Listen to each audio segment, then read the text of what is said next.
பிரதமர் மோடி எவ்வளவுதான் குட்டிக்கரணம் அடித்தாலும் தமிழகத்தில் எந்த ஒரு தாக்கத்தையும் ஏற்படுத்த முடியாது என்று சட்டத்துறை அமைச்சர் ரகுபதி தெரிவித்துள்ளார்.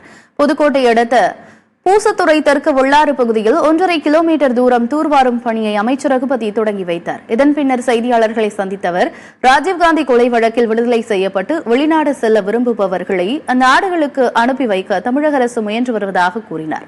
மத்திய அரசின் திட்டத்தை தமிழகத்தில் முறையாக செயல்படுத்தி வருவதாக அவர் குறிப்பிட்டார். பிரதமர் மோடி எவ்வளவுதான் குட்டிக்கரணம் அடித்தாலும் தமிழகத்தில் எந்தவொரு தாக்கத்தையும் ஏற்படுத்த முடியாது எனவும் அமைச்சர் ரகுபதி தெரிவித்தார். தமிழகத்தை பொறுத்த வரைக்கும் மோடிக்கு தெரியும், தன்னால் எத்தனை முறை எவ்வளவு குட்டிக்கரணம் அடித்தாலும் கால் ஊன்ற முடியாது என்பது மாண்புமிகு பாரத பிரதமருக்கு நன்றாகவே தெரியும். எதை வந்தாலும் குட்டிக்கரணம் அடித்தாலும் எதை பண்ணாலும் அவர் எந்த தாக்கத்தையும் தமிழ்நாட்டு அரசியலையோ தமிழக மக்களிடத்திலையோ ஏற்படுத்த முடியாது. அவர் என்ன பண்ணாலும் அது ஓட்டு வங்கியாக மாறாதுங்க. பாரதிய ஜனதாவை பொறுத்த வரைக்கும் அவருக்கு எந்த ஓட்டு வங்கியும் இங்கே கிடையாது. யாரை புகழ்ந்தாலும், யாரை இழுத்தாலும், யாரை கொண்டு போனாலும் நிச்சயமாக திராவிட முன்னேற்ற கழகத்தினுடைய 40க்கு 40 எங்கள் கூட்டணியுடைய வெற்றி இலக்கை யாராலும் இந்த தேர்தலில் தடுத்து நிறுத்த முடியாது.